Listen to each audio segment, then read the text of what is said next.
The valley below Naisus held something that morning that the Nishava River hadn't seen in living memory. Not one army, not two. Something older and stranger than either. A civilization that had picked up everything it owned and walked it across the Danube, families and livestock and wagon trains stretching back beyond sight, and then kept walking south until Rome's last intact Balkan army stood between it and everything beyond. The Roman Empire, when this began, had already broken into three pieces. The man commanding its forces in this valley had helped murder the previous emperor 6 weeks before. And coming toward him through the hills, ancient sources on both sides describe a Gothic coalition so vast it had brought its children, its grain stores, and every heavy wagon it owned to the edge of Roman civilization. Was a host that outnumbered his professional army by at least 3 warriors to every one of his. So what did Rome's commanders do? They let the Goths win. Then they destroyed them for it. But here is what the sources have never fully resolved. The general who ordered his infantry to run, who had to trust that 50,000 professional soldiers would flee convincingly without actually breaking, had arrived at this battlefield having just participated in the assassination of Emperor Gallienus. This was a man who helped pull down one emperor to build himself up, who came to the Nishava Valley with blood already on his hands, and who then executed one of the most disciplined and technically demanding battles in Roman military history. The chronicles record what he did at Naisus. They never explain what kind of man can do both things. 3 documented facts will reframe everything by the end of this video. The Roman infantry's apparent collapse at the critical moment was not a breakdown. It was a pre-planned maneuver so psychologically demanding that if a single cohort lost its nerve and the flight became real, the battle and likely the empire were lost. The cavalry commander waiting in the hills above that plain with the killing blow would be emperor himself within 18 months. And the man he was serving had helped kill the emperor before him. 3 rulers present at one battle, 2 of them future emperors. And the city where tens of thousands died in this valley would become, within a decade, the birthplace of Constantine the Great, the man who made Christianity the religion of Rome. The battle that saved the pagan empire happened in the same ground that produced the man who ended it. To understand why a Roman general would gamble an empire on a fake route, and what it cost him to trust that 50,000 soldiers would stop running when ordered, we need to go back to 235 of the Common Era, and the moment the most powerful military machine the ancient world had ever built began systematically destroying itself. The Roman Empire did not enter the crisis of the 3rd century gradually. It fell in, fast, and kept falling. Between 235 and 268 of the Common Era, the 33 years preceding Naisus, more than 50 emperors, usurpers, and pretenders claimed the Roman purple. Military historians examining this period have calculated the average reign at less than 2 years. Most of those men died violently. Most were killed not by foreign enemies, but by the soldiers who had elevated them. Units that had decided their general was no longer useful once his battlefield momentum stalled. This was not simple political dysfunction. It was a feedback loop with no natural exit. An emperor who failed to repel a frontier incursion lost the confidence of his legions, who then elevated a new man who would face the same impossible demands. The new man might win one engagement and lose the next, or win everything and still be murdered for political reasons, or simply outlive his usefulness to men who had decided advancement required vacancy at the top. The Roman system of imperial succession, which had never been particularly stable, collapsed entirely into a cycle of military assassination that consumed itself for half a century. The empire's economy collapsed alongside its politics.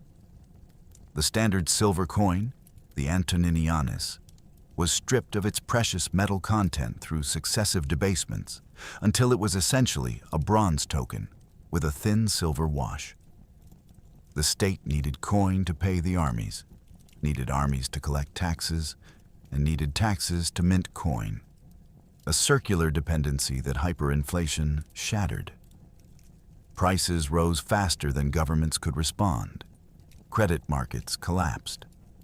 The state stopped collecting taxes in currency and began demanding grain, livestock, and raw materials directly, an admission that the currency had ceased to function as a medium of exchange. Savings accumulated over generations vanished. The economic infrastructure that had sustained the frontier defenses for centuries was undermined from within. Then came the plague of Cyprian, emerging in the 250s of the Common Era. Struck with a ferocity that ancient sources describe in terms of near-apocalyptic demographic horror, contemporary accounts claim 5,000 deaths per day in Rome alone at the height of the outbreak, figures that, even heavily discounted for the tendency of ancient writers to reach for the largest number available, represent a genuine catastrophe with no modern parallel in Roman experience. Modern medical historians have debated its identity. A hemorrhagic fever, possibly a viral pathogen broadly similar to Ebola or smallpox. Whatever its precise nature, it was highly contagious. It moved through densely populated cities and military encampments with equal efficiency. And it was still endemic in the Balkan provinces during the Naisus campaign. The plague hollowed out the agricultural tax base, devastated the manpower pool from which the legions drew recruits, and turned the already impossible task of defending thousands of kilometers of frontier into something mathematically untenable. In 251 of the Common Era, Emperor Decius and his son were killed fighting the Goths at the Battle of Abritus, the first Roman emperor ever to die in battle against a foreign enemy. In 260, Emperor Valerian was captured alive by Persian King Shapur I. Captured alive. This had never happened. The Emperor of Rome, the man who embodied the invincibility of the state, was taken prisoner by a foreign king. The psychological shockwave across the empire was unlike anything in Roman collective memory. And within the same year, the empire fractured into three competing entities. Postumus declared the independent Gallic Empire in the west, controlling Gaul, Britannia, and parts of Hispania. The Kingdom of Palmyra, already the de facto power in Rome's eastern provinces, would formally become the Palmyrene Empire under Queen Zenobia by 267. The central Roman government under Gallienus, Valerian's son, who had been governing the western provinces when his father was captured, was left holding Italy, the Balkans, and fragments of Africa. This was the empire that faced the Gothic coalition at Naisus, fractured, economically broken, demographically depleted, and commanded by a man who had himself survived through a combination of genuine military ability and the kind of ruthlessness that the era selected for. Gallienus was not the emperor the ancient sources said he was, but understanding what he actually built is essential to understanding how Naisus was won. History has rarely been this unfair to a man who saved it. The Historia Augusta, the ancient collection of imperial biographies that serves as a primary source for this period, describes Gallienus as a degenerate, pleasure-seeking incompetent who fiddled while the empire burned. Modern historians have largely reversed this verdict. Scholars including Pat Southern, John Bray, and Inga Menon have substantially rehabilitated Gallienus, recognizing him as an emperor who understood the structural problems his empire faced and responded with genuine innovation. The source of the propaganda against him was political. Constantine the Great, who would later reign from 306 to 337 of the Common Era, fabricated a genealogical connection to Gallienus' successor Claudius II to legitimize his dynasty. Doing so required making Gallienus the contrast figure, the bad emperor before the good one. The record was poisoned deliberately, and it stayed poisoned for centuries. What Gallienus actually did was recognize something that the traditional Roman military establishment refused to accept: that the existing strategy of defending the empire's frontiers with massive, heavily armored infantry legions stationed in permanent stone fortresses was no longer working. Sophisticated Germanic confederations had learned to simply bypass the static fortifications, penetrating deep into undefended interior provinces, plundering cities, and retreating before the frontier garrisons could respond.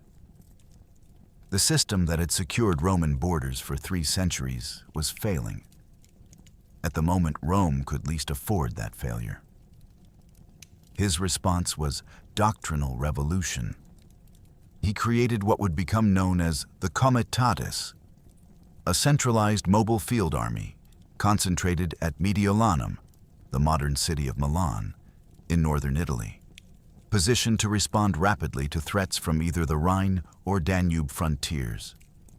The core of this force was cavalry, not infantry, specifically mobile units capable of covering large distances quickly, intercepting barbarian columns that had already breached the border, and fighting effectively without the slow-moving logistical train that the legions required. The army's headquarters at Milan was a deliberate strategic choice, placed at the junction where northern Italian geography allowed rapid deployment in multiple directions. Among the cavalry formations Gallienus created or formalized were the equites dalmatii, mobile light cavalry drawn primarily from the Balkan provinces and named for the region of their initial formation and recruitment. Academic research on these units confirms they were created by combining mounted detachments stripped from existing auxiliary infantry cohorts, giving them an experienced corps of Balkan soldiers whose home terrain and tactical instincts were suited to exactly the kind of fluid, mobile harassment warfare Gallienus' doctrine required. The equites dalmatii would be present at Naisus, would execute the cavalry maneuvers that made the battle's outcome possible, and would subsequently participate in Aurelian's reconquest of Palmyra in 272 and 73. Gallienus also made a structural change to Roman military command that would prove as consequential as any tactical innovation. He systematically excluded senators, the old aristocratic class whose families had dominated senior military positions for generations, from field commands, replacing them with professional equestrian officers promoted on demonstrated battlefield competence. The majority of these men came from the Illyrian and Danubian provinces, the hard frontier zone that produced soldiers through exposure rather than inheritance. This created what historians call the Illyrian officer class, a meritocratic military establishment that would dominate Roman command for the next century, producing emperors whose names are still known: Claudius, Aurelian, Probus, Diocletian, and ultimately, through Constantine's borrowed genealogy, the fiction of a dynasty. The man who built this army was assassinated in 268 by the officers whose careers his meritocracy had created. One of those officers was almost certainly Aurelian. Another, probably, was the man who would take the purple immediately after. Gallienus never saw his innovations tested at their highest level. He spent 8 years fighting to hold the empire together with a reformed military, and then died at the hands of the people it had produced. The weapon was built. The hand that built it was gone. The men who inherited it were about to face something Rome had never seen at this scale. A name appears in virtually no reliable record before 268 of the Common Era, and then suddenly appears everywhere, commanding armies, issuing decrees, receiving the formal deification of the Senate, and earning an honorific title that would attach itself to his memory for the rest of recorded history. Marcus Aurelius Claudius, known to posterity as Claudius Gothicus, Claudius the Gothic conqueror, is one of the most consequential figures of the 3rd century and one of the most historically obscure. He was born on May 10th, most historians agree, in either 213 or 214 of the Common Era. His birthplace was almost certainly somewhere in the western Balkans, Moesia Superior or Dardania, the region of modern Serbia. His family background is essentially undocumented. What the prosopographical evidence suggests, examining the naming patterns and regional origins of his known associates, is that they were provincial commoners who had taken the name Aurelius when Emperor Caracalla's universal citizenship grant of 212 extended Roman citizenship across the empire, and with it, the naming conventions of the imperial family. Nothing is known about his early life from reliable sources. The Historia Augusta's account of his youth is recognized by modern historians as fabricated narrative dressed as biography. The same source that called him tall, with fiery eyes, and strong enough to knock out the teeth of man or beast with a single punch. That last detail may communicate something about how the ancient world wanted to remember its soldier emperors. It tells us nothing about who Claudius actually was. What is known is the result. He rose through military service under Gallienus, holding senior field commands on the Danubian and Italian frontiers. He was, by the time of Gallienus's assassination in 268, commanding some of the emperor's elite cavalry formations. The Loyola University De Imperatoribus Romanis biographical entry, one of the more carefully sourced modern assessments, acknowledges that the exact route of his ascent is unknown because the sources that would tell us are either lost or invented. The death of Gallienus is where the record becomes uncomfortable. Ancient accounts disagree on the specifics, but agree on the shape. Senior officers wanted Gallienus dead, and Claudius was immediately proclaimed emperor by the troops who had just killed his predecessor. One version names the Praetorian prefect Heraclianus as the prime conspirator who brought Claudius into the plot. Another account, drawn from the Historia Augusta, exculpates Claudius entirely. Modern historians examining the evidence, the Wikipedia synthesis of Battle of Naisus scholarship, reflects the scholarly consensus here. Acknowledge that Claudius was either a participant in or a direct beneficiary of the murder. That ancient sources concur he moved immediately to consolidate power, and that the truth is unknowable from what survives. What Claudius did in the weeks after taking power reveals the kind of political intelligence that distinguishes the merely ambitious from the genuinely capable. He ordered Gallienus deified, the formal declaration of the murdered emperor as a god, which simultaneously honored the army's attachment to Gallienus and created the appearance of continuity rather than rupture. He halted reprisals against Gallienus's supporters, reassuring the Senate and civilian establishment that the new regime would not pursue vendettas. He executed those directly involved in the assassination, creating plausible deniability about his own role. He then immediately turned to the military emergencies pressing from multiple directions. The rebel Aureolus besieged in Milan, an Alemannic invasion of Italy, and the Gothic coalition massing in the Balkans.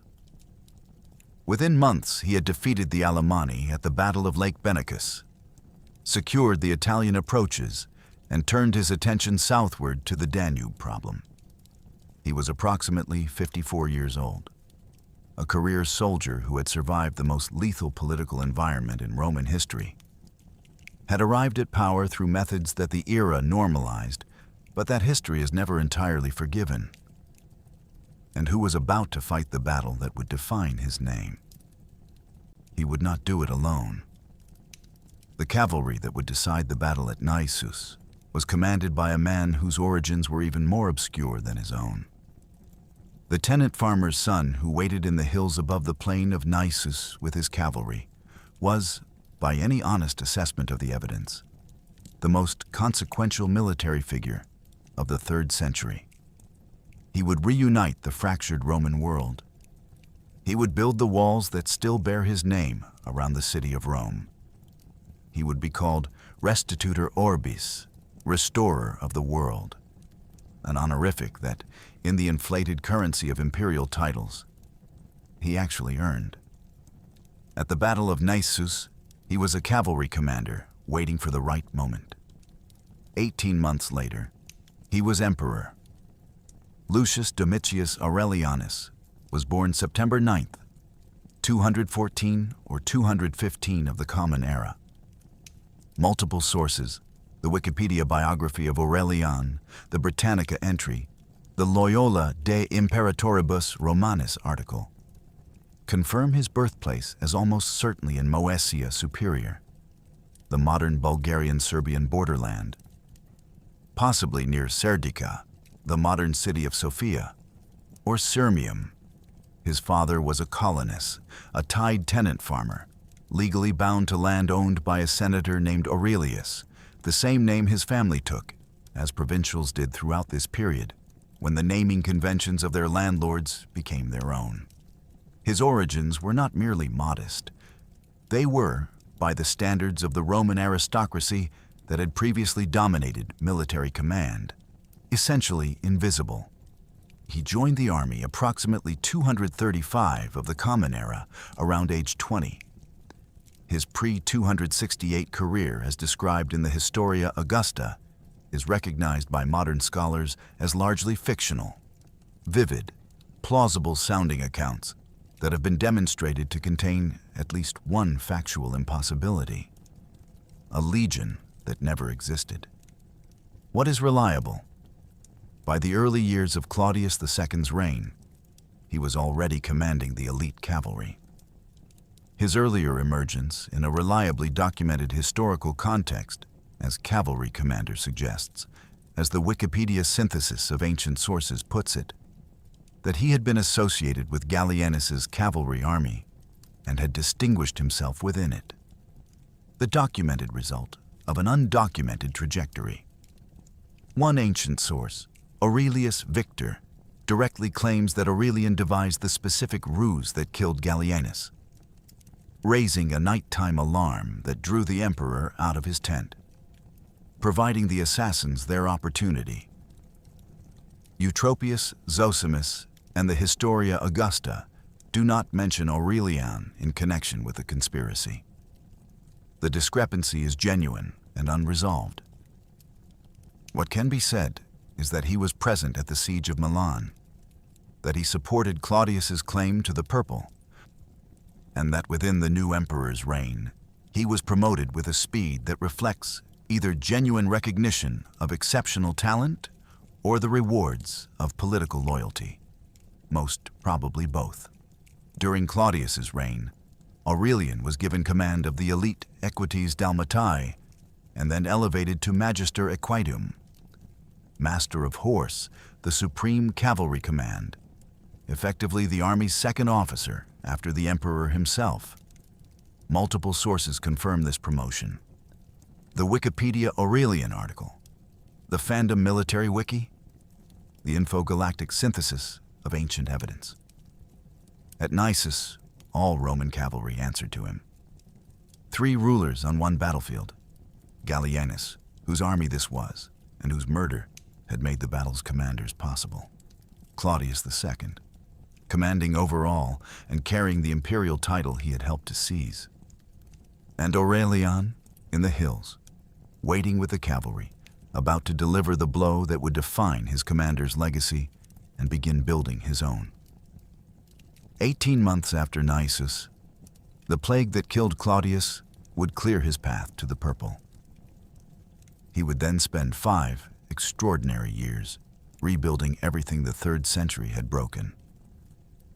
But first, coming through the Balkan valleys toward this plain, was the thing they were both about to face together. The ancient sources reach for the largest numbers they know when they try to describe what crossed the Danube in the years 267 through 269 of the Common Era. The Historia Augusta and Zosimus claim 2,000 to 6,000 ships and 325,000 people. Modern historians are unanimous in treating these figures as exaggerated. Ancient victory narratives inflated enemy numbers to magnify Roman achievement.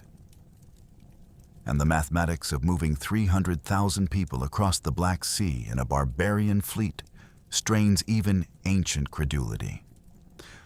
What is not disputed is the scale of the event itself.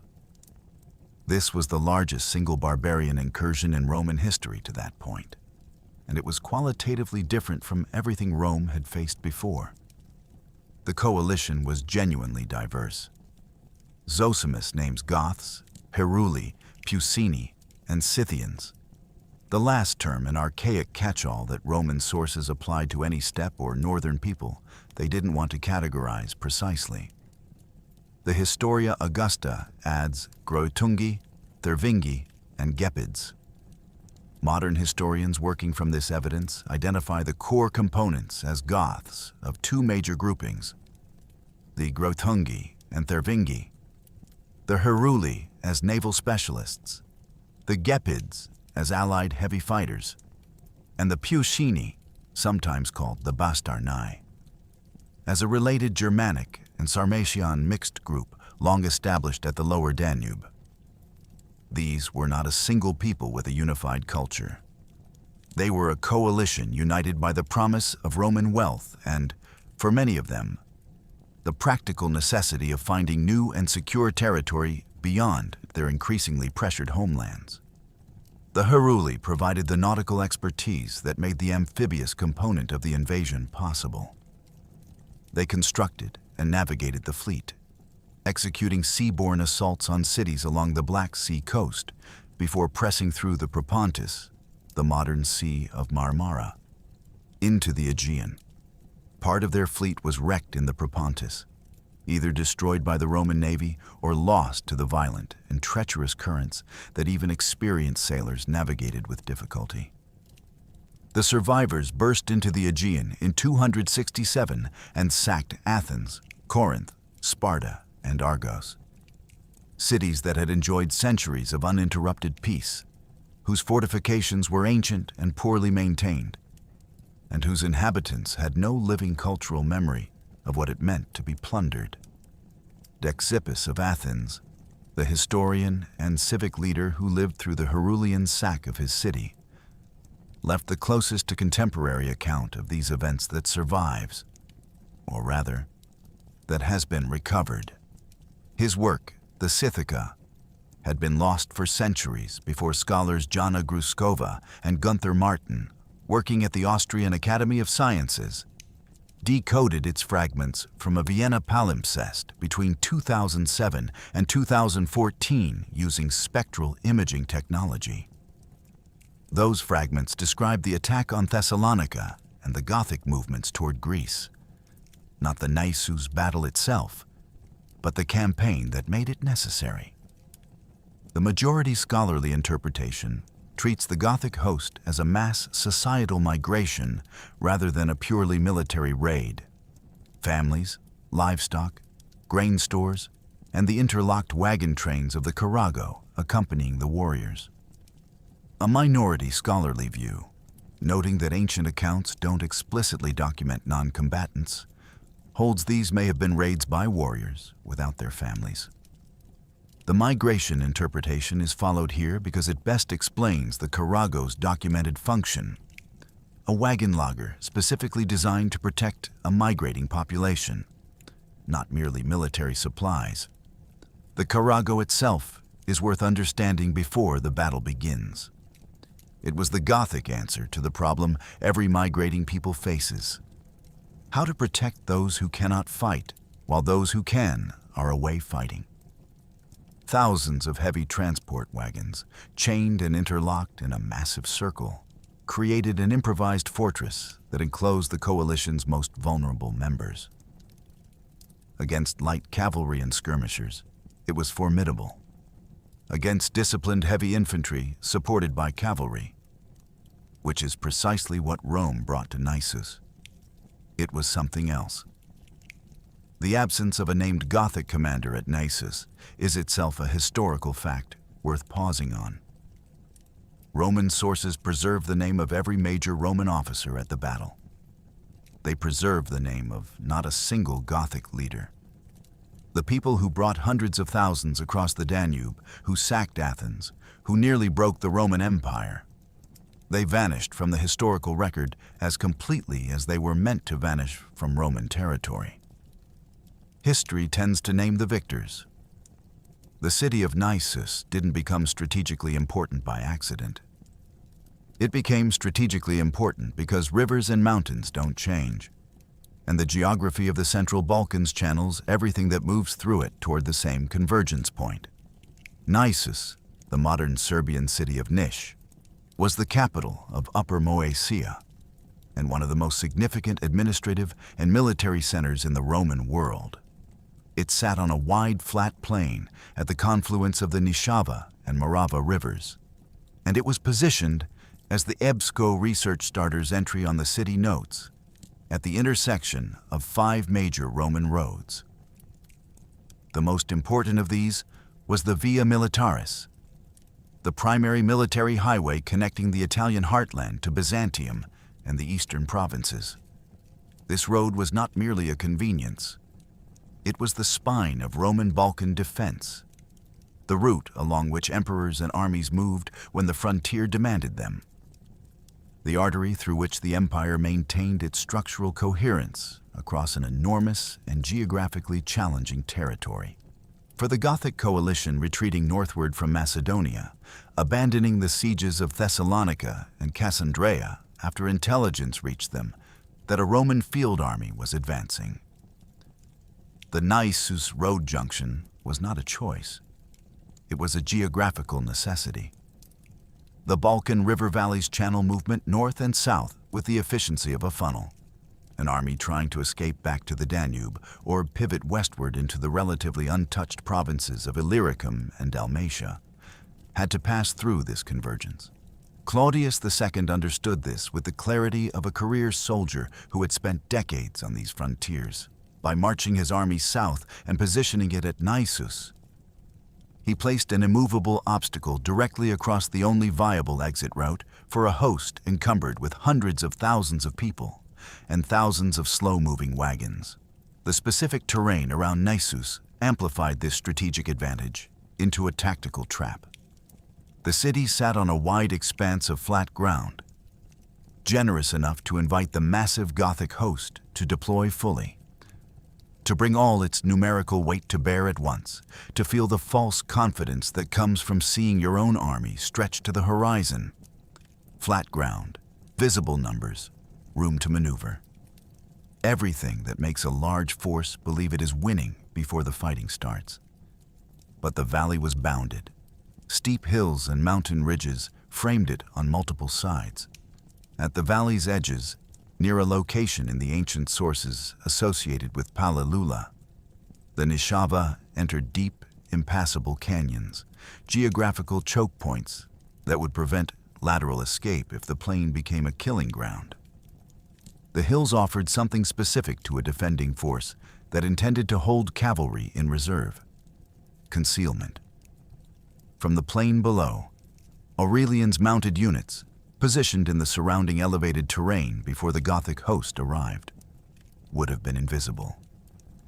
The Goths deploying on the flat ground they could see had no reason to investigate hills they had already passed on their approach.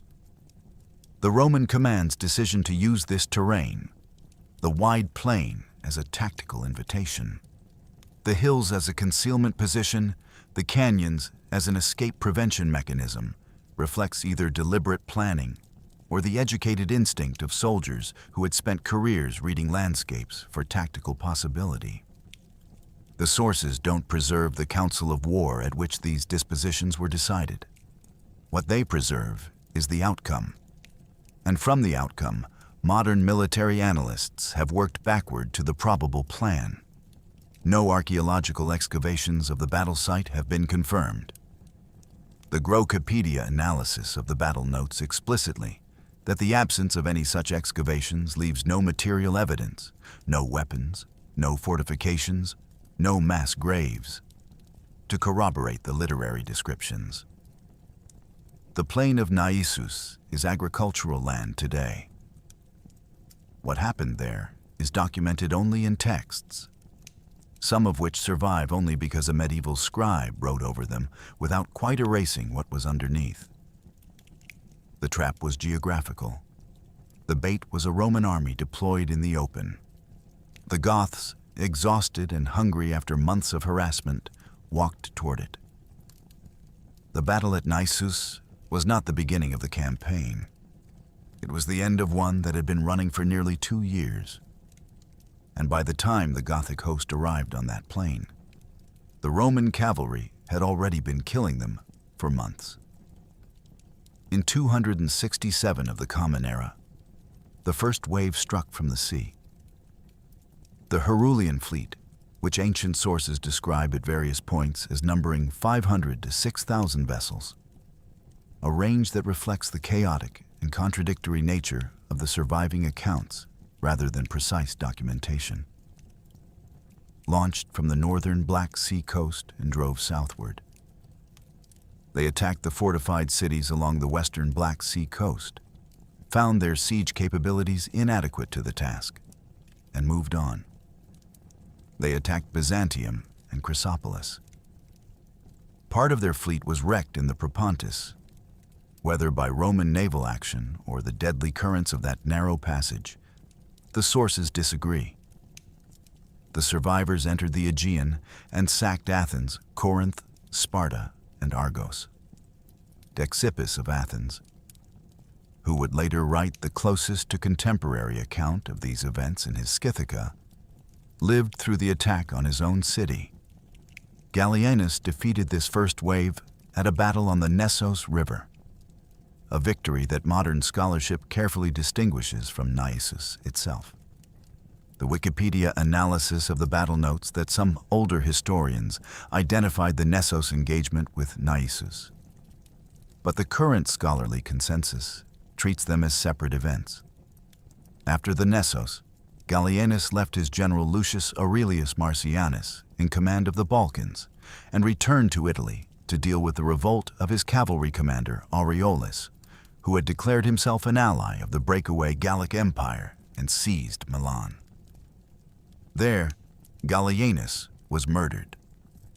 Claudius II was proclaimed emperor by the troops outside the walls of the city he had been besieging. The main Gothic land force, larger, better organized, and more dangerous than the Aurelian naval raiders, had meanwhile been pressing southward into Macedonia. They constructed siege works and came close to taking the major cities of Thessalonica and Cassandreia. Then intelligence reached them. A Roman emperor was advancing with a field army from the north. The Gothic leadership made the rational decision of a force that was strong against poorly defended cities, but had not yet been tested against a full Roman comitatus in open terrain. They abandoned the sieges, turned their wagon trains, and began the long retreat northward through the Balkan valleys, looting Doberus and Pelagonia as they moved, heading toward the Naisus junction. What followed that retreat was methodical. Zosimus, writing in the early 6th century, drawing on the lost work of Dexippus, records a preliminary engagement in which a Gothic advance guard of 3,000 warriors was intercepted and annihilated by the Roman cavalry vanguard. 3,000 dead before the main battle began. The continuous harassment that preceded and surrounded this engagement served multiple purposes simultaneously. It slowed the Gothic column dramatically, forcing warriors to remain concentrated around the wagon trains rather than fanning out across the countryside to forage and resupply. It denied the massive population access to food and water over weeks of movement, and it herded the hundreds of thousands, hungry and exhausted, directly into the plain of Naisus, where the Roman heavy infantry was waiting. The Goths arrived at the valley below Naisus in late 268 or early 269. The dating remains genuinely uncertain. The Wikipedia article on the battle notes, warning readers explicitly that __quote _0 ___. They arrived depleted. They arrived still dangerous. They arrived facing an army that had been engineering their arrival for months, positioned on ground that had been chosen to destroy them, commanded by men who had everything to prove. There is a moment in every battle where dramatically unequal forces face each other, when both sides are still in formation and the violence has not yet begun, where the mathematics of the situation is visible to everyone on the field. Both armies at Naisus would have seen it. The Roman soldiers, looking across the plain at a Gothic host that stretched to the horizon, would have seen the numbers. The Gothic warriors, looking toward the Roman lines, would have seen the discipline. The particular stillness of professional soldiers who have learned to suppress whatever they feel about what they're about to do. The Roman force at Naisus numbered approximately 50,000 men, an estimate that appears consistently in modern scholarly synthesis and that reflects the general scale of Gallienus's comitatus force, even though no primary source provides a precise Roman troop count. This army was not composed of a single type of soldier. The heavy infantry legionaries and Praetorian Guard detachments held the center. The equites Dalmatii and heavier equites Promoti, cavalry detachments stripped from the legions, according to Gallienus's reform doctrine, were positioned on elevated ground in the surrounding hills, above and behind the Gothic line of advance. Aurelian commanded these cavalry forces. The Roman center was the visible part of the army. The cavalry in the hills was not. Across the plain, the Gothic host deployed with a mass that was simultaneously its greatest strength and, though its commanders did not yet understand this, its greatest vulnerability. Ancient sources give numbers that modern historians treat as inflated: 300,000 or more total people. The actual warrior contingent was certainly much smaller than the total population of the migrating coalition, but it still outnumbered the Roman force by at minimum 2 warriors to every Roman soldier, and probably by considerably more. They deployed in the dense tribal warband formations that had proven devastating against the static frontier legions. Mass, momentum, and the ferocity of men fighting alongside their kin and for the survival of their families. Behind the Gothic fighting line sat the Carago, the Historia. Augusta, for all its unreliability regarding personalities and political events, confirms its presence at Naisus and provides the structural description that other sources corroborate. Thousands of interlocked wagons arranged in a massive defensive circle enclosing the coalition's most vulnerable members. The Carago was the Gothic answer to a strategic paradox. How do you protect a civilization in motion? It was their fortress. It was, as the battle would demonstrate, also their final trap. Both forces were also contending with an enemy that acknowledged no sides. The plague of Cyprian was active in the Balkans. The Gothic host, weeks into a retreat marked by denied foraging and relentless cavalry harassment, entered this battle hungry and in some numbers already ill. Their condition was not that of a fresh army at the peak of its strength. The Romans were better supplied and better rested, but not immune to the same disease that was working through the Gothic camp. The same plague that would eventually kill Claudius II himself 18 months after the battle he was about to win. No surviving source documents the specific hour at which the battle began, the weather conditions, or the final pre-battle dispositions in the detail. That, for example, Procopius provides for the Battle of Dara. What Zosimus gives us, the nearest thing to a tactical account that survives, is the shape of what happened rather than the minute-by-minute mechanics. From that shape, and from the documented outcome, military historians have constructed the probable sequence. It begins with a charge. The Gothic warriors who drove into the Roman lines at Naisus were not simply attacking an army. They were fighting for the world behind them, the Carago and everything it held, family, identity, the material contents of lives, uprooted from beyond the Danube, was positioned at their backs.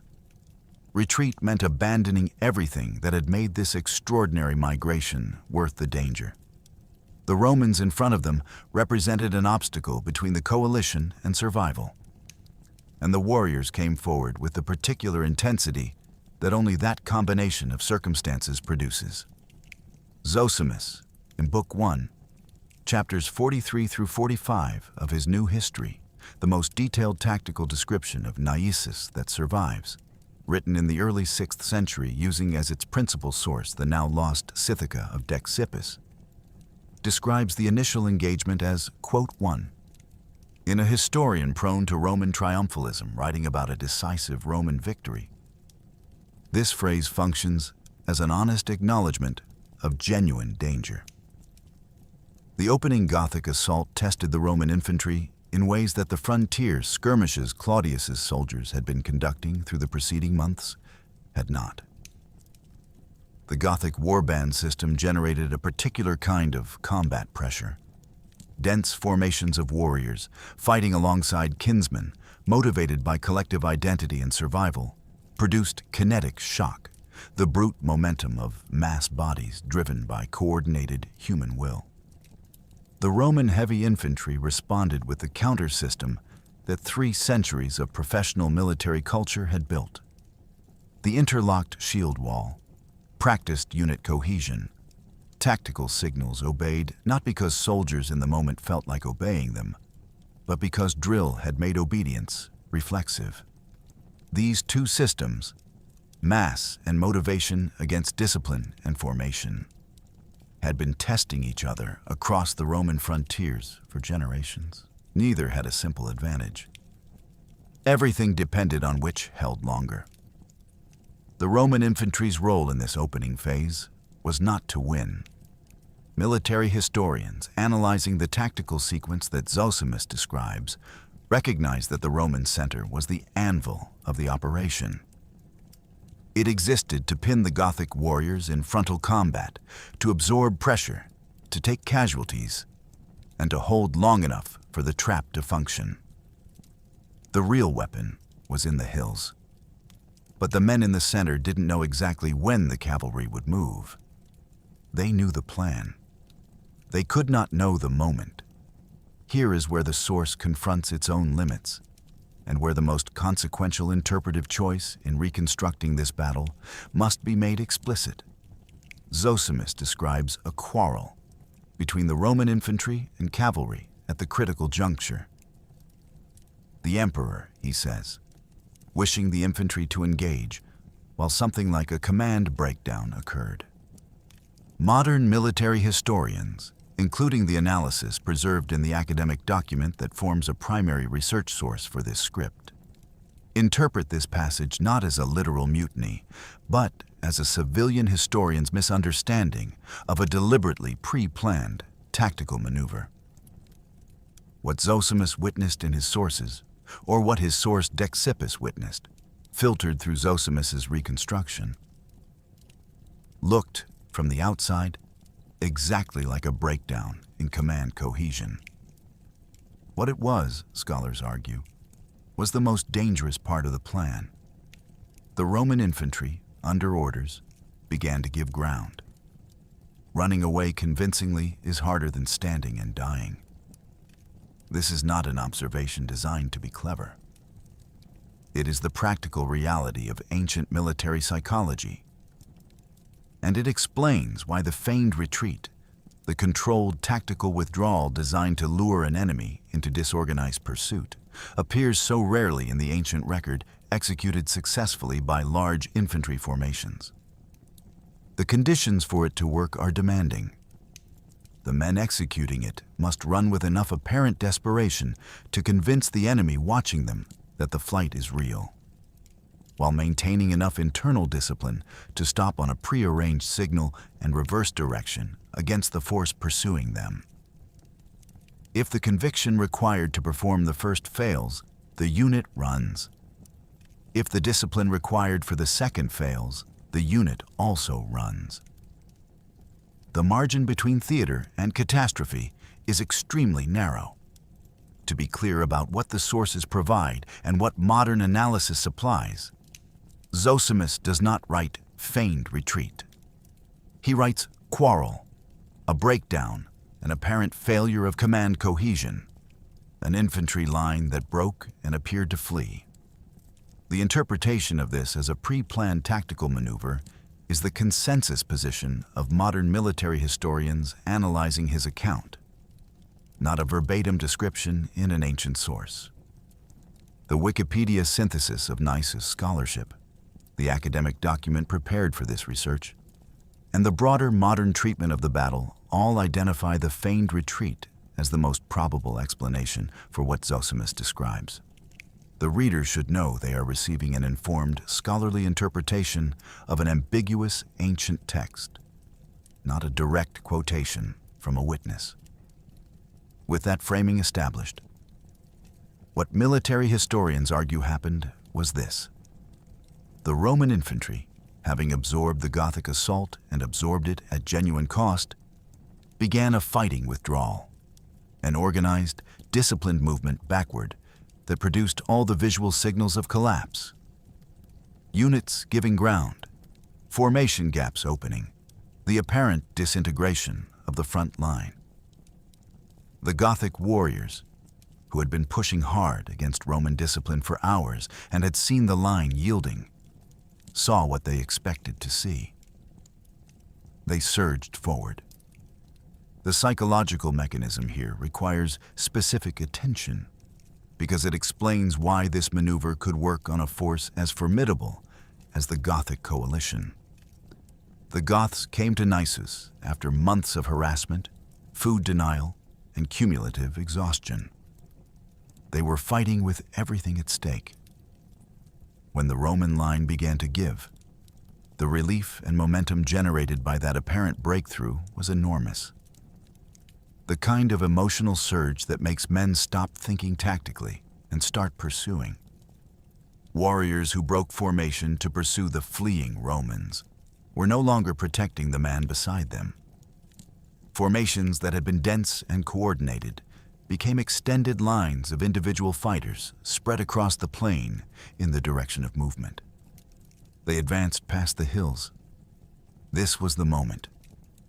Aurelian's Equites Dalmatii and the heavier Equites Promoti cavalry units, positioned in the surrounding elevated terrain before the Gothic vanguard had arrived, had been waiting through the entire opening engagement.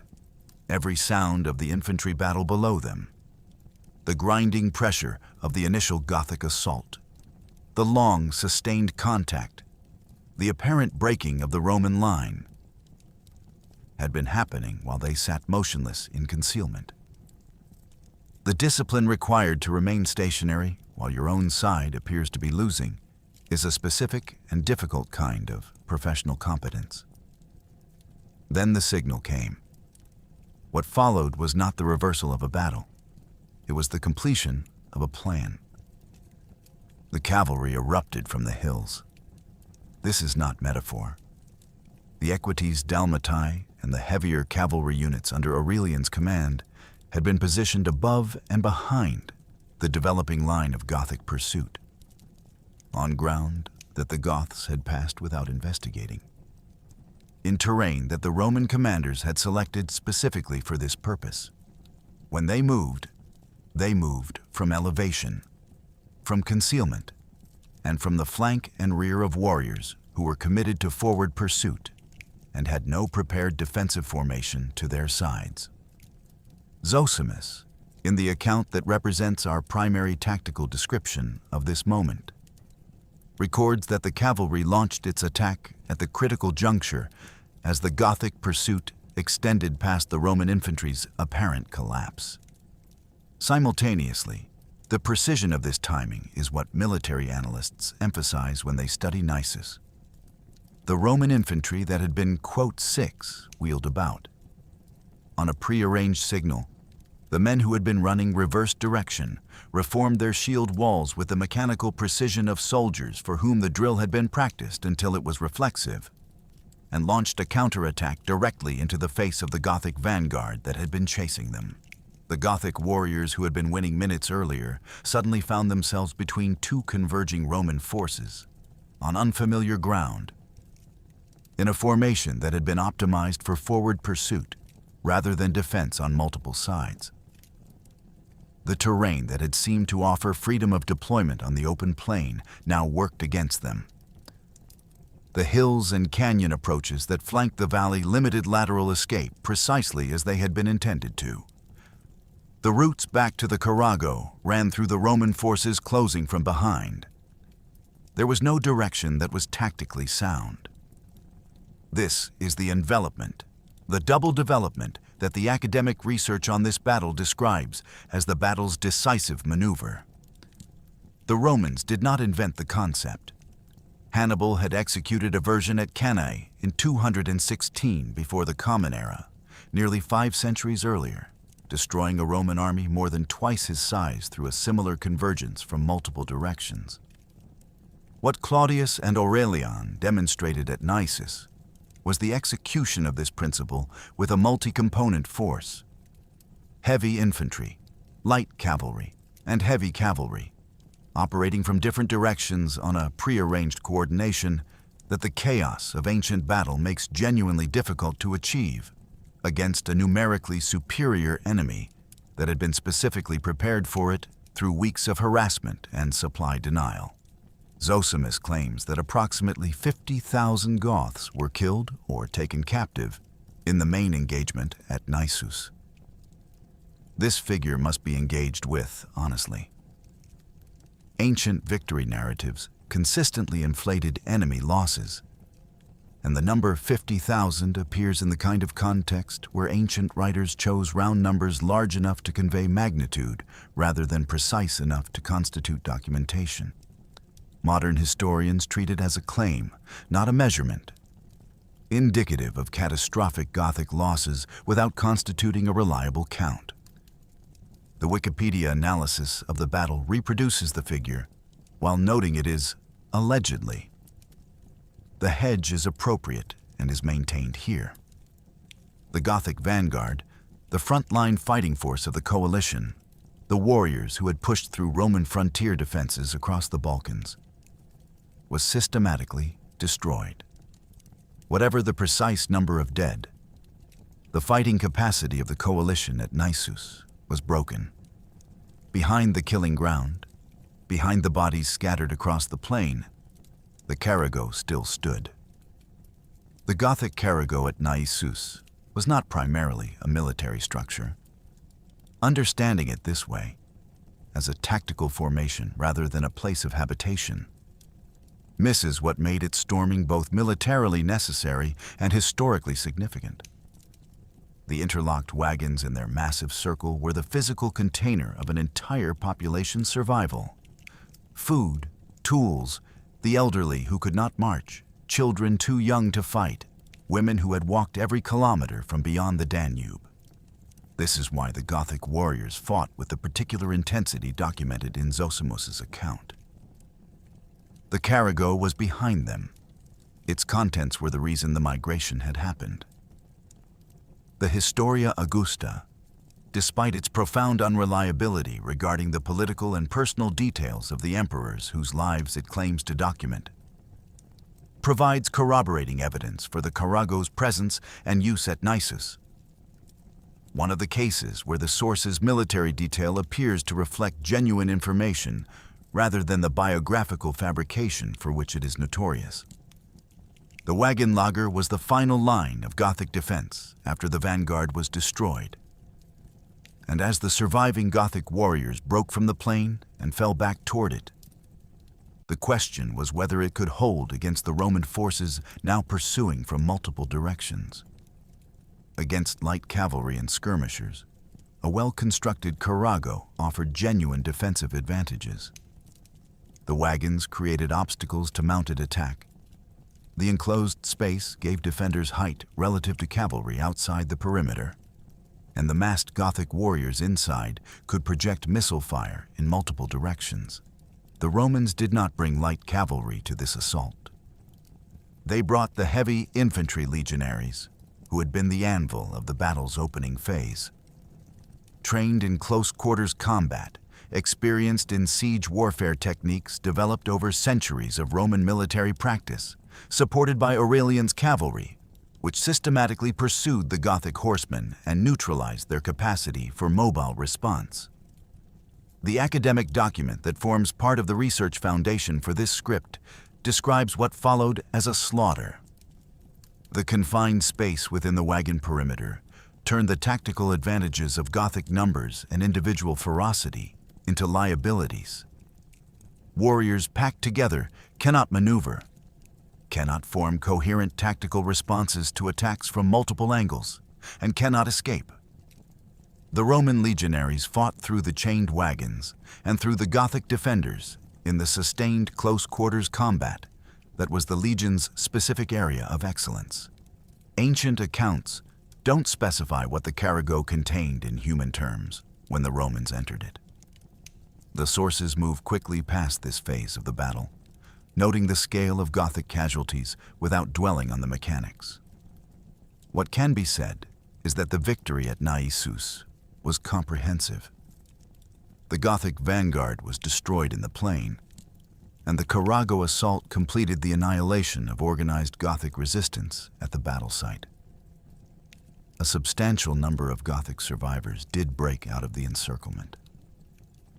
These were not the warrior vanguard. Those were largely gone by this point. But the survivors of the broader coalition who managed to extricate themselves from the closing Roman forces.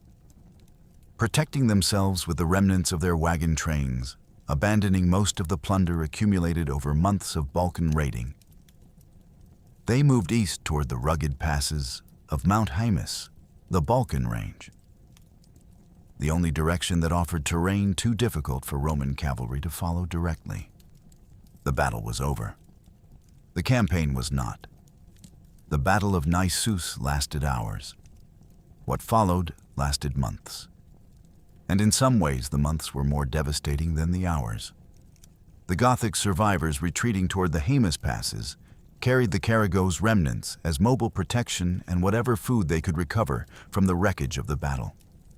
Aurelian's cavalry shadowed them continuously. The Roman strategy in this phase, as multiple sources including the Wikipedia biography of Aurelian confirm, was deliberate and methodical. Seal the mountain passes. Cut every supply line, prevent any foraging party from leaving the Gothic encampment, and wait. The Roman command recognized what happens to a population of hundreds of thousands when it is denied access to the surrounding countryside in autumn, in mountains, without adequate provisions. The mathematics were straightforward. The Gothic coalition required an enormous continuous supply of food. For the warriors, for the civilians of the migration, for the horses and livestock that the carrago depended on. Roman cavalry denial of the surrounding terrain made that supply impossible. Over weeks, then months, the massive population exhausted its stored provisions. Starvation set in. And with starvation came something that was already present in the region, waiting to complete what Roman swords had begun. The plague of Cyprian swept through the weakened Gothic camp in the Haemus passes. The same disease that had been killing Roman soldiers throughout the campaign, the same disease that was simultaneously circulating through Roman military encampments. Found in the malnourished, exhausted Gothic survivors, a population whose immune systems could not respond. Wikipedia's account of Aurelian's actions in this period confirms that thousands of Goths and their pack animals died of disease and hunger in the mountains. The Roman military watched from positions that denied escape and waited for biology to accomplish what additional Roman casualties would otherwise have cost. The Gothic resistance in the Hemus was not entirely passive. The mountain terrain that made direct Roman assault costly also gave the surviving Gothic warriors enough tactical depth to fight when cornered. And the pursuit was not without Roman casualties. Eventually, the emaciated remnants of what had been the largest barbarian coalition in Roman history capitulated. The Roman response to their surrender was documented and pragmatic. Physically fit Gothic warriors were conscripted into Roman auxiliary units, replenishing the army's plague-depleted manpower with experienced fighters who had, in a deeply ironic development, been proven in battle against Rome itself. The women, children, and remaining civilians were resettled as colony, tied tenant farmers, in the depopulated Danubian provinces that the migration had helped devastate. Contemporary sources record that some Gothic prisoners were used to repair roads in the very provinces they had raided on the way south. The historian's account from Historum.com notes one striking detail. By the time the Gothic campaign wound down in the summer of 270, Claudius II had fallen ill. He returned to Sirmium, leaving Aurelian in command of the final operations. The plague that had helped kill the Goths in the mountains was killing the emperor in his headquarters. The Senate awarded Marcus Aurelius Claudius the title Gothicus Maximus, great conqueror of the Goths, before he died. It also commissioned a gold portrait shield, a Clipeus aureus, for display in the Senate House, a formal visual representation of the state's gratitude. Preparations began for a triumph in Rome that the emperor would never attend. The Grocopedia analysis of the battle confirms these honors from contemporary numismatic and epigraphic evidence, and they constitute the Roman state's official assessment of what had happened at Naisus and in the months that followed. The casualty accounting for the battle presents the historian's perennial problem in clean form. Zosimus claims approximately 50,000 Gothic dead and captured. Modern historians, as noted earlier, treat this as a magnitude claim rather than a precise count. Indicative of catastrophic Gothic losses without constituting documentation of the specific number. Roman casualties are simply unknown. No primary source provides a figure. The decisive nature of the victory and the complete absence of any ancient writer dwelling on Roman losses in the way they inevitably would have if those losses were extraordinary suggests they were meaningful but proportionally far lower than the Gothic toll. Making specific claims about Roman casualties would require fabricating a number that history has not preserved. And this script will not do that. What can be quantified is the consequence. Gothic combat capacity in the Balkans was shattered. The cavalry that had accompanied the coalition, thousands of horses bred and trained for steppe warfare, was either killed in the battle, abandoned during the retreat, or captured by the Romans. The elite fighting force of the Gothic Confederation, which had broken through Roman frontier defenses and terrorized the Greek world, had ceased to exist as an organized military threat. Historians of the period, including the Wikipedia synthesis of modern Naisus scholarship, note that nearly a century would pass before the Goths again posed a serious threat to the empire. Claudius II Gothicus died at Sirmium, modern Sremska Mitrovica in Serbia, in August or September of 270 of the Common Era. He died of the plague of Cyprian, the same disease that had swept through the Gothic camp at Mount Haemus, the same disease that had been circulating in the Roman Balkans throughout the campaign. He was approximately 55 or 56 years old. The Senate immediately deified him as Divus Claudius Gothicus. A genuine honor, the Wikipedia biography of Claudius notes, reflecting real popular and senatorial respect rather than simple political theater. He was the first Roman emperor to die of natural causes since Septimius Severus, nearly 60 years before. The dynasty that Augustus had tried to make permanent, and that the 3rd century had made impossible, produced at its end a man who died in bed. The plague did what 50 years of assassinations had not managed. His brother Quintillus briefly claimed the purple. The Danubian legions chose differently. Quintillus died by suicide, according to most ancient sources, within months. The man in the hills at Naisus, the cavalry commander whose precise tactical blow had made the victory possible, became emperor in September or October of 270. He spent the next 5 years rebuilding everything. Naisus did not end the crisis of the 3rd century. What it did was make ending it possible. The distinction matters. The victory secured the Danubian and Balkan frontiers for a generation, a stabilization that virtually every modern historian of the period recognizes as the direct prerequisite for what Aurelian achieved afterward. Without a secured eastern frontier in the Balkans, any attempt to march the Roman field army east or west against the empire's internal divisions would have left the empire's core exposed to exactly the kind of mass incursion that Naisus had just defeated. The strategic freedom Aurelian possessed as emperor in 270 of the Common Era was purchased directly by what had happened in the Nishava Valley. In 272, Aurelian marched east. He destroyed the Palmyrene Empire of Queen Zenobia at the battles of Emei and Emesa, recovering Syria and Egypt, the eastern grain supply, and the commercial arteries that had been directing their revenues to Palmyra for 5 years.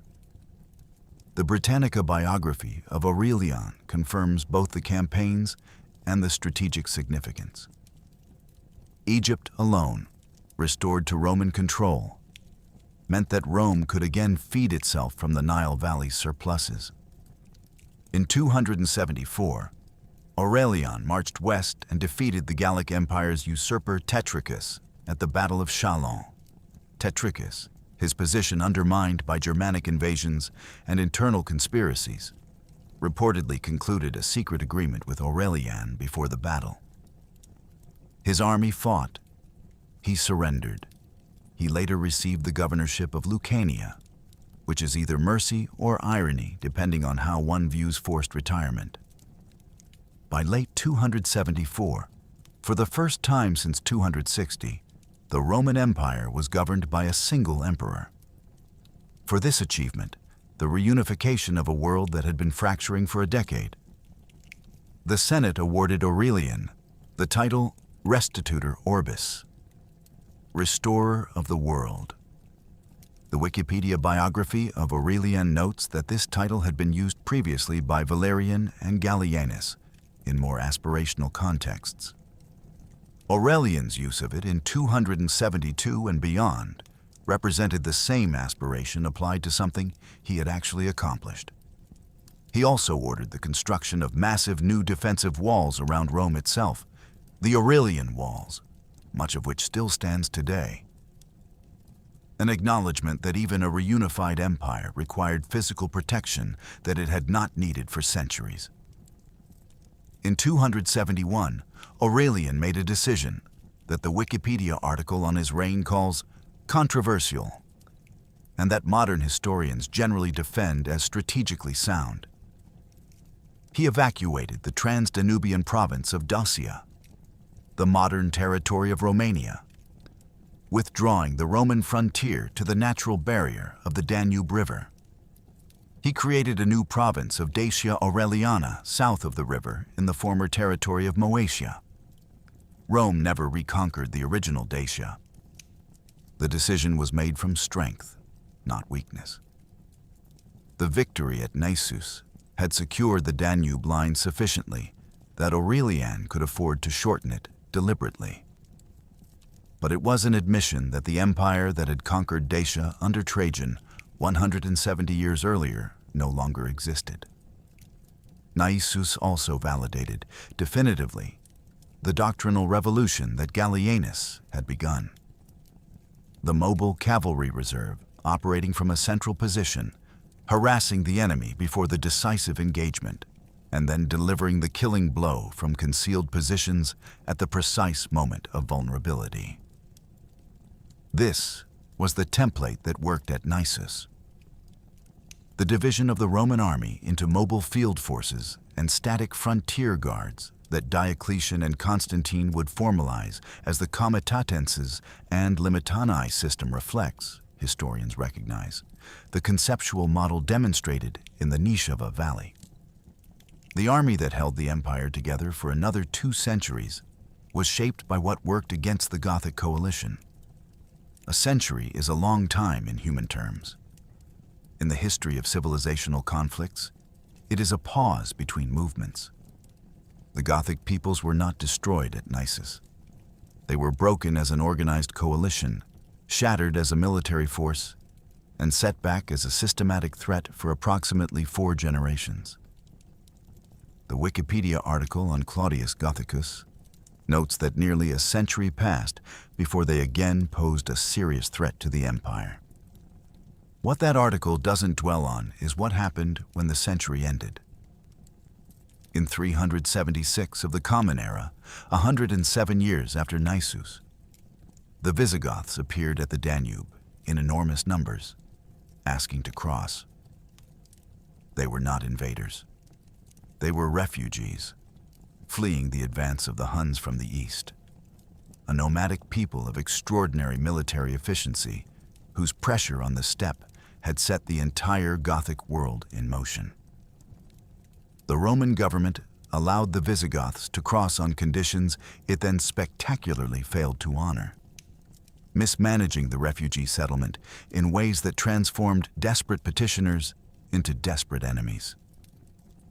2 years later, at Adrianople in 378, the Visigoths destroyed a Roman field army and killed Emperor Valens, one of the most consequential defeats in Roman military history. A battle that shattered the myth of Roman infantry supremacy and opened the Balkans to Gothic settlement that was never reversed. Naisus had bought a century.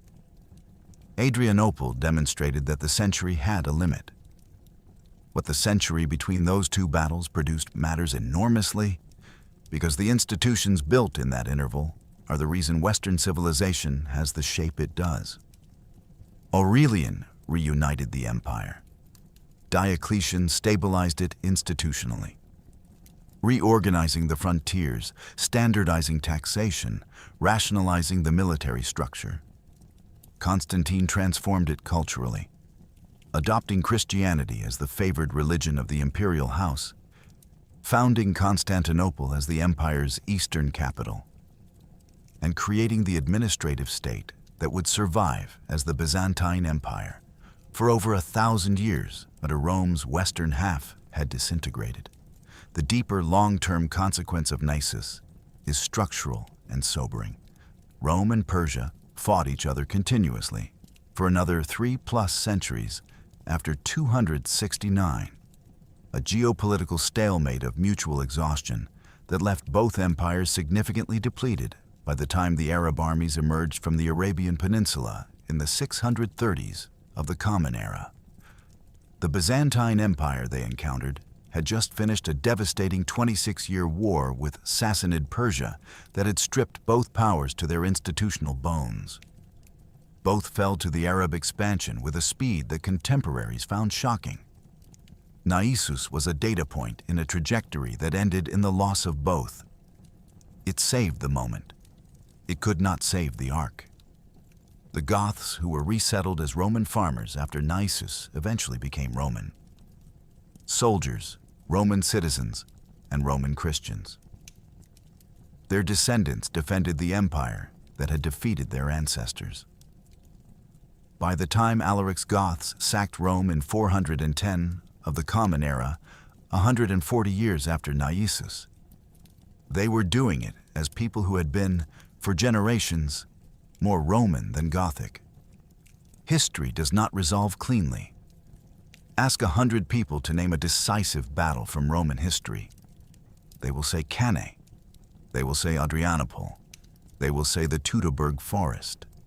Naisus, the battle where the Roman Empire stepped back from the edge of total disintegration, where the largest barbarian coalition Rome had yet faced, was broken by a feigned retreat and a cavalry ambush in a Serbian valley, does not make the list.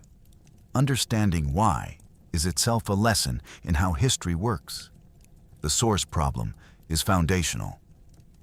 Every surviving detailed account of Naisus ultimately traces back to Dexippus of Athens, historian, civic leader, and the closest to contemporary witness of the Gothic Wars, whose Scythica is lost. We do not have Dexippus. We have Zosimus, writing in the early 6th century using Dexippus as a source, and bringing to that use a fierce anti-Christian agenda that shaped his selection and emphasis.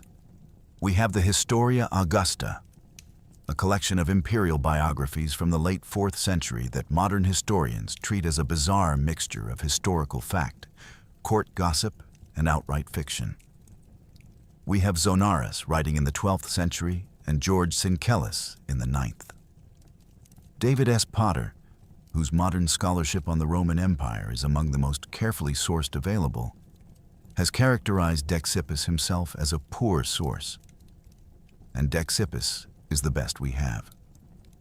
The Dexippus fragments that have been recovered are extraordinary precisely because they are fragments, and because the technology required to read them did not exist for 1700 years.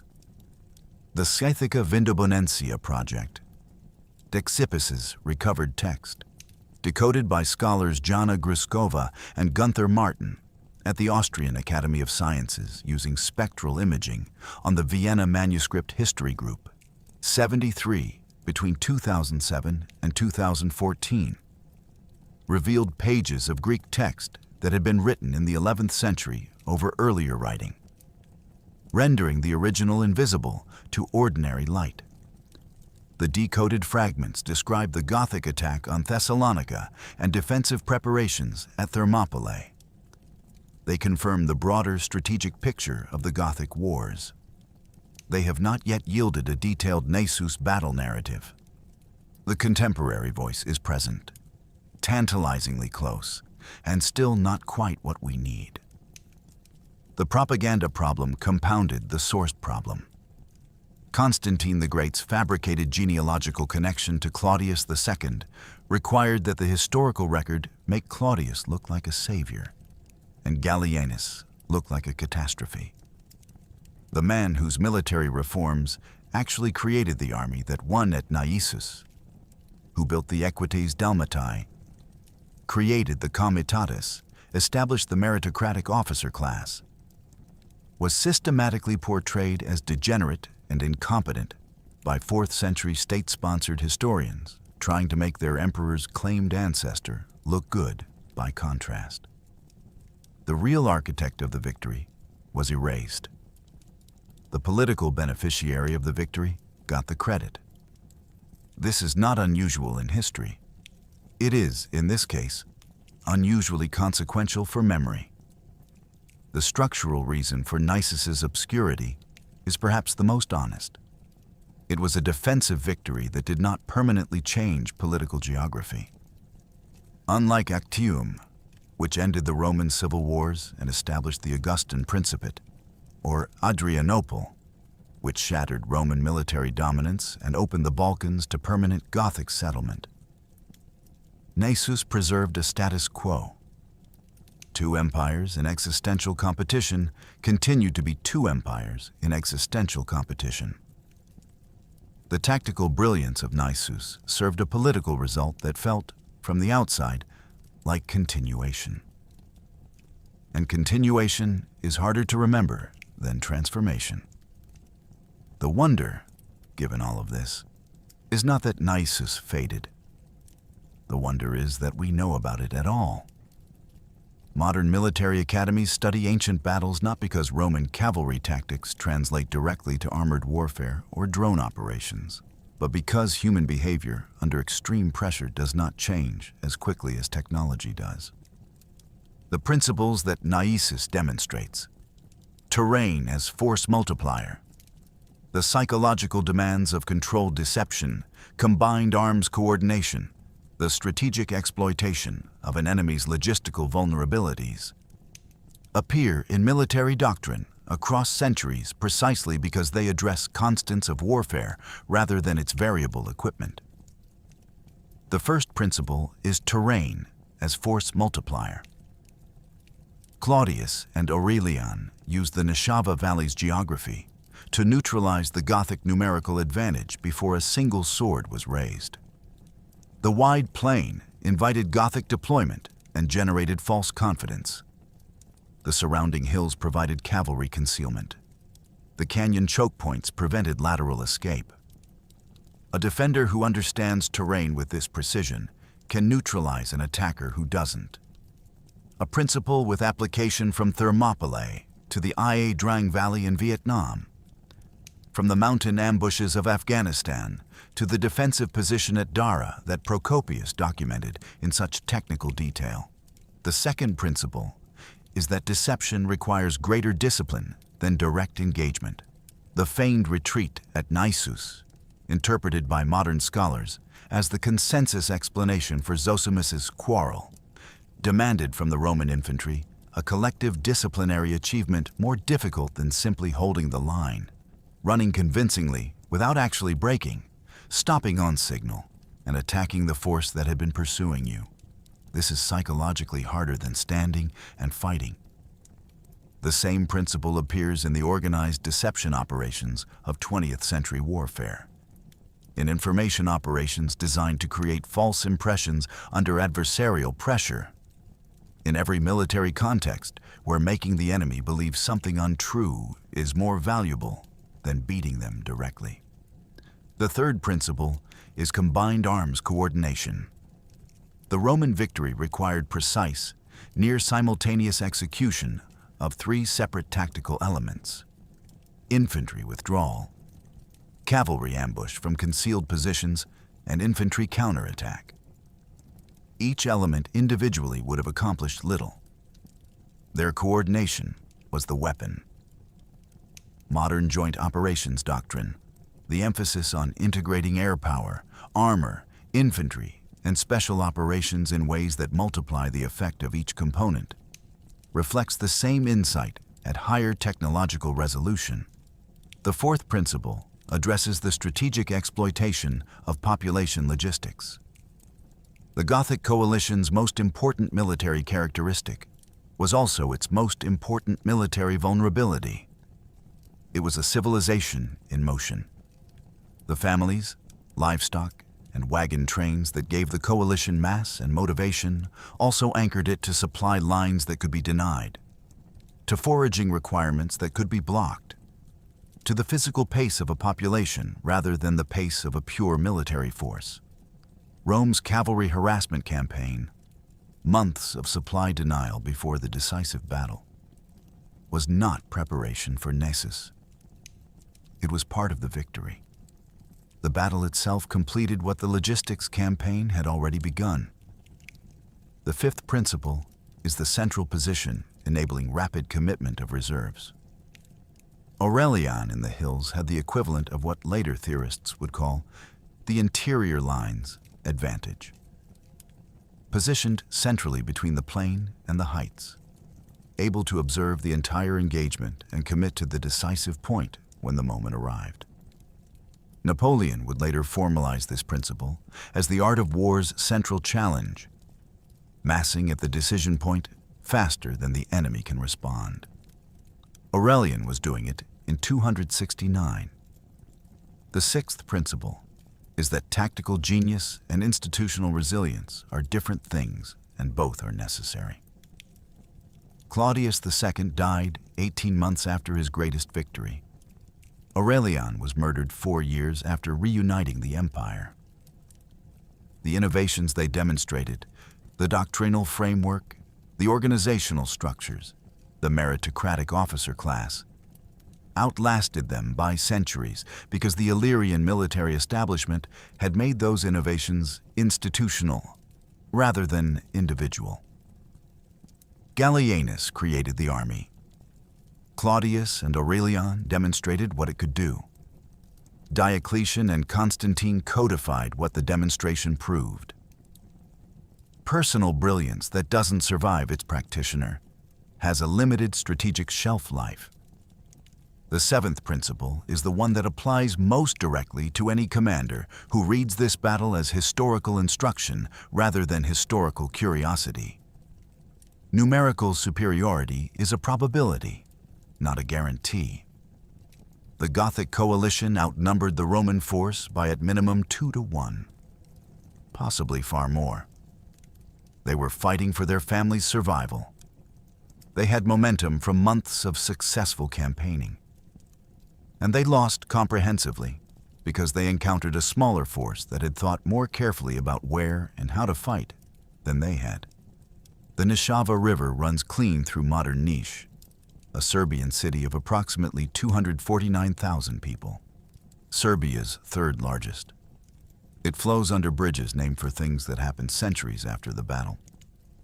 It passes the Niš fortress, an 18th century Ottoman construction built on Roman foundations, whose walls enclose a public park and a lapidarium, where stone inscriptions and artifacts from the ancient city are preserved under shelter. It flows past the site of Roman thermal baths, whose foundations are visible in the fortress precincts. The Via Militaris, the spine of Roman Balkan strategy, the road that made Naisus strategically irreplaceable, is now the E75 European motorway. Traffic passes over it daily, mostly without knowing. The Roman archaeological remains in Niš are substantial, well-maintained, and largely unconnected in public memory to the battle that made the city historically significant. The Mediana Imperial Villa Complex, a 4th century residence built by Emperor Constantine the Great, and now an archaeological park covering 40 hectares in the city's eastern suburbs, is the premier Roman site in the area. The Wikipedia article on Mediana confirms it has been designated a site of exceptional importance by the Republic of Serbia. Visitors can see the ruins of a villa with a peristyle courtyard, thermae, heated bath complex, a granary, and a small on-site archaeological museum whose collection includes mosaic floors of considerable quality. Constantine, born in Naisus approximately 2 to 10 years after the battle, according to the most commonly accepted dating, enriched the city of his birth with buildings that now constitute the most visible physical evidence of Rome's presence here. The city's airport bears his name, Constantine the Great. Airport serves Niš today. No monument marks where the Gothic coalition was broken. The Grokopedia analysis of Naisus notes explicitly that no archaeological excavations of the actual battle site have been reported.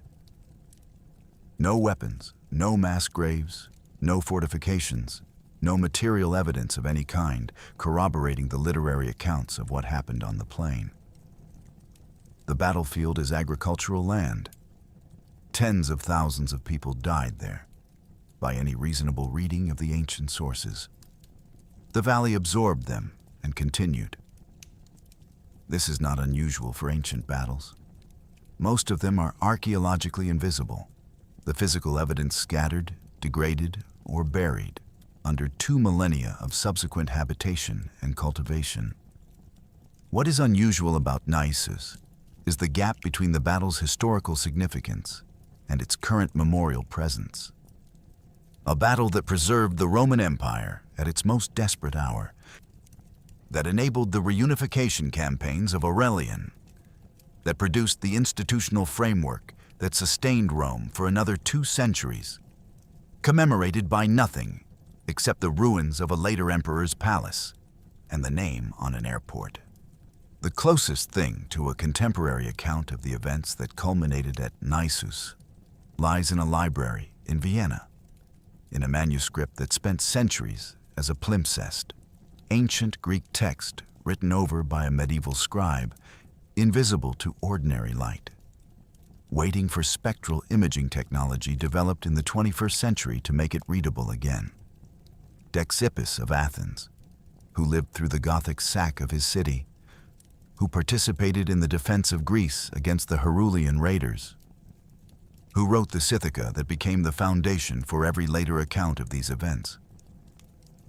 His voice was hidden for 1,700 years and is still only partially recovered. We have fragments of the most important witness to these events. We have no monument to the event itself.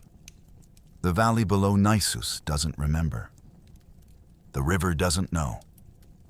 But the civilization that grew from what happened here, through Constantine's transformation of Roman religion, through Justinian's reconquest of the Mediterranean, through the Byzantine millennium, through every institution and cultural inheritance that traces its continuity through late antiquity, is the civilization this video exists in. History forgets the battles that saved it. It remembers the battles that ended things. The river that ran red in the Nishava Valley in late 268 or 269 of the Common Era. The Nishava that carried the consequence of what happened on that plain through the days after the battle, when the dead lay in numbers that ancient sources could only approximate, runs clean today past a city that mostly remembers it as the birthplace of an emperor who came along a decade later. Claudius II Gothicus died of plague at Sirmium 18 months after his greatest victory. He had deified the emperor he helped murder, used the army that murdered emperor had built, and employed it with a precision that still commands analytical attention 17 centuries later. He was awarded the title Gothicus Maximus before he died. He was deified by the Senate immediately after. He never entered Rome in triumph. The man who saved the Balkans was buried in a campaign headquarters by the disease that had swept through both sides of the battle he won. And history subsequently decided he was probably the ancestor of Constantine the Great, which he almost certainly was not. Aurelian, the tenant farmer's son who commanded the cavalry that delivered the killing blow, who waited in the hills above the Nishava plain, while his own side's infantry appeared to collapse below him, who held his nerve and his forces in position until the moment arrived, became emperor within 18 months of Naisus and spent 5 years rebuilding everything the 3rd century had broken. He reunited the 3 pieces of the fractured Roman world. He built walls around Rome for the first time in centuries. He earned the title restorer of the world not as aspiration, but as description.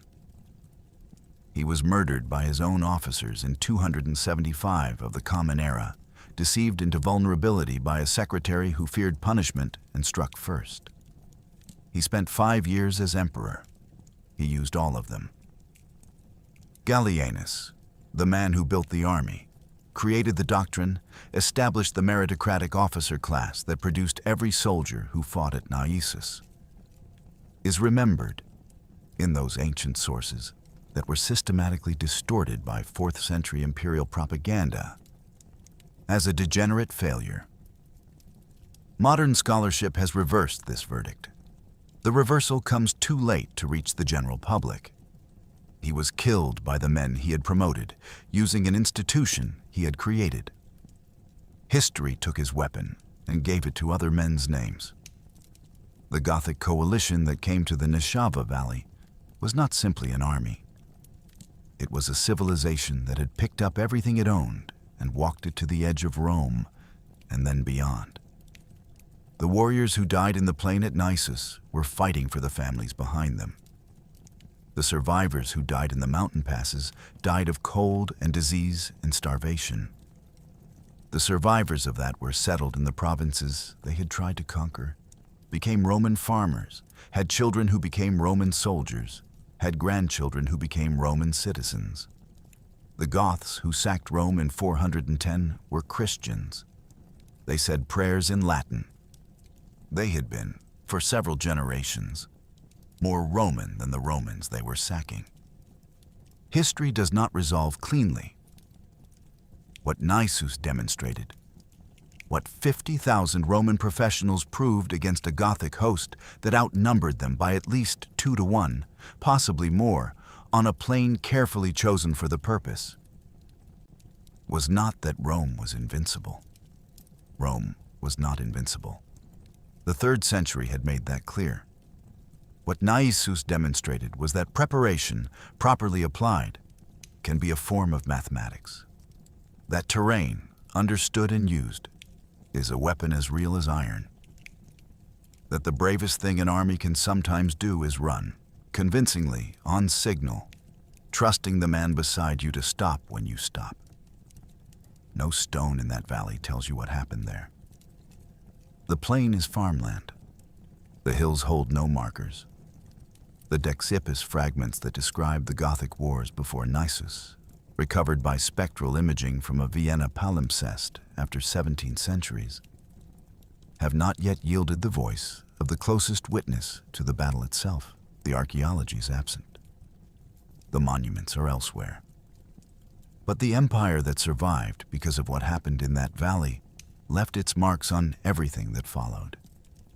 The institutional framework built on the foundation of Naisus, the military doctrine, the Illyrian emperors, the administrative reforms that grew from the Breathing Room 1 June campaign in the Balkans purchased, produced Constantine, who produced the Byzantine millennium, who produced the continuous thread of classical inheritance that runs through medieval and modern civilization, in ways so pervasive they are mostly invisible, precisely because they were never interrupted.